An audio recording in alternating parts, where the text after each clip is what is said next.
தற்போதைய அண்மை செய்தியை பார்க்கிறோம். புதுச்சேரியில் பஞ்சு மிட்டாய் விற்பதற்கு உணவு பாதுகாப்புத்துறை அதிகாரிகள் தடை விதித்திருக்கிறார்கள்.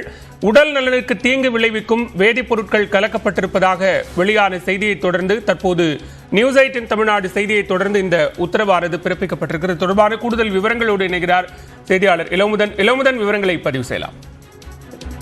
புதுச்சேரியில கடற்கரை சாலையிலும் மற்றும் சுற்றுலா தலங்களில் பஞ்சு மிட்டாய் விற்பனை என்பது எப்போது நடைபெறும். பல வண்ணங்களில் இது காட்சியளிக்கும். குழந்தைகளுக்கு ஆர்வத்தோட தூண்டும் வகையில் இதை விற்கப்பட்டது. பெற்றோரும் இதை ஆர்வத்தோட பிள்ளைகளுக்கு வாங்கி கொடுத்திருக்கார்கள். பெற்றோர்களும் சாப்பிட்டிருக்கார்கள் குறிப்பிட வேண்டும். இதில் மீது ஒரு சந்தேகம் ஏற்பட்டதை தொடர்ந்து உணவு கடத்தல் தடுப்பு உணவு பாதுகாப்பு அதிகாரியான ரவிச்சந்திரன் ஒரு வாரத்துக்கு முன்பாக இந்த பஞ்சு மிட்டாய்களை வாங்கி சோதனை செய்த பொழுது அதில் ரசாயன கலப்பு இருப்பது தெரிய வந்தது. குறிப்பாக ரோடோமின் பி எனப்படும் விஷ நிறமி அதில் இருப்பது கண்டுபிடிக்கப்பட்டது. இதனைத் தொடர்ந்து அவற்றை பறிமுதல் செய்த அவர் விற்பனை எங்கு நடக்கிறது என்று பார்க்கும்போது புதுச்சேரி மற்றும் விழுப்புரம் மாவட்ட எல்லையான கலைவாணர் நகர் பகுதியில் இந்த உற்பத்தி நடைபெற்றது. அந்த உற்பத்தி இயந்திரங்கள் பறிமுதல் செய்யப்பட்டன. அந்த ஊழியர்களும் கொண்டு வரப்பட்டனர். அவர்கள் அனைவரும் வட மாநிலத்தை சேர்ந்தவர்கள். இவரை போல முதலில் பிடிப்பட்டவரை போல 30க்கும் மேற்பட்டோர் இந்த பணியில் ஈடுபட்டுள்ளது தெரிய தொடர்ந்தது. அதனையடுத்து காவல்துறைக்கு தெரிவிக்கப்பட்டு அவர்கள் பட்டியல் எடுக்கப்பட்டுள்ளது. தற்பொழுது நிலவரப்படி 20 பேர் பட்டியலிடப்பட்டிருக்கிறார்கள்.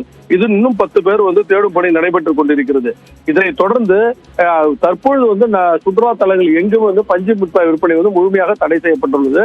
பஞ்சு மிட்டாய் உற்பத்தியும் தடை செய்திருக்கிறார்கள். ஏனென்றால் தரமான உடலுக்கு உகந்த நிறமி மட்டுமே பயன்படுத்த வேண்டும் என்று உணவு பாதுகாப்பு அதிகாரிகள் தெரிவித்திருக்கிறார்கள். இதன் அடிப்படையில் தான் புதுச்சேரி முழுவதும் தற்பொழுது பஞ்சு மிட்டாய் விற்பனை தடை செய்யப்பட்டிருக்கிறது.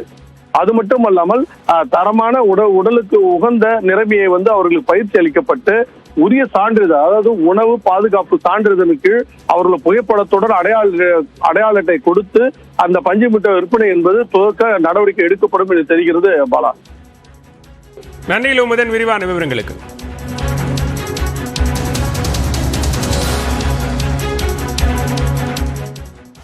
சென்னை KK நகர் நுங்கம்பாக்கம் 1000